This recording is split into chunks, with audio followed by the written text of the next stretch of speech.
Hey guys, గేదెల రాజు కాకినాడ తాలూకా ఈ movie టీజర్ని మన రౌడీ బాయ్ విజయ్ దేవరకొండ గారి చేతుల మీదుగా లాంచ్ చేశారు. దానికి 1 మిలియన్కి పైగానే వ్యూస్ ఉన్నాయి యూట్యూబ్లో. ఈ మూవీ గురించి చెప్పాలంటే ఈ మూవీ మొత్తం కూడా మన కాకినాడ చుట్టుపక్కల ప్రాంతాల్లో జరిగిన రియల్ ఇన్సిడెంట్స్ని బేస్ చేసుకుని తీశారు. ఈ మూవీ ఈ మంత్లోనే రిలీజ్ అవబోతోంది. జానరా వచ్చేసి లవ్ అండ్ క్రైమ్ థ్రిల్లర్ అనమాట.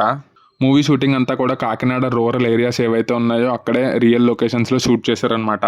ఈ మూవీ గురించి మాట్లాడాలంటే ముందు మనం రఘు కుంచే గారి గురించి మాట్లాడుకోవాలి. ఆయన గురించి నేను ప్రత్యేకంగా ఏమీ చెప్పక్కర్లేదు.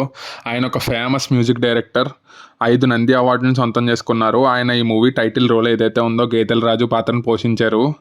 ఆయన పాటల్లో నాకు బాగా ఇష్టమైన పాట రాయర్ రాయర్ రాయర్ రాయర్ రాయసల్లోని ఆ పాట పాడింది ఆయనే అనమాట. ఈ మూవీకి మ్యూజిక్ కూడా ఆయనే కంపోజ్ చేశారు. అలాగే ఈ మూవీ డైరెక్టర్ వచ్చేసి చైతన్య మోటూరి గారు అనమాట, డెబ్యూటెంట్ డైరెక్టర్. యాక్టర్ రామచంద్రం గారు, the great pre wedding show fame ఎవరైతే ఉన్నారో టీనా శ్రావ్య గారు ఈ మూవీలో కీ రోల్స్ని ప్లే చేశారు.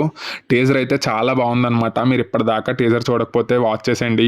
మూవీ రిలీజ్ డేట్ అయితే ఇంకా అనౌన్స్ చేయలేదు, కానీ మూవీ అయితే మాత్రం ఈ మంత్లోనే రిలీజ్ అవుతుంది. టీజర్ నచ్చితే కనుక మూవీ డెఫినెట్గా వాచ్ చేసేయండి. చూస్తే ఒకటే నిజం, చూడకపోతే 100 అనుమానాలు. Thanks for watching.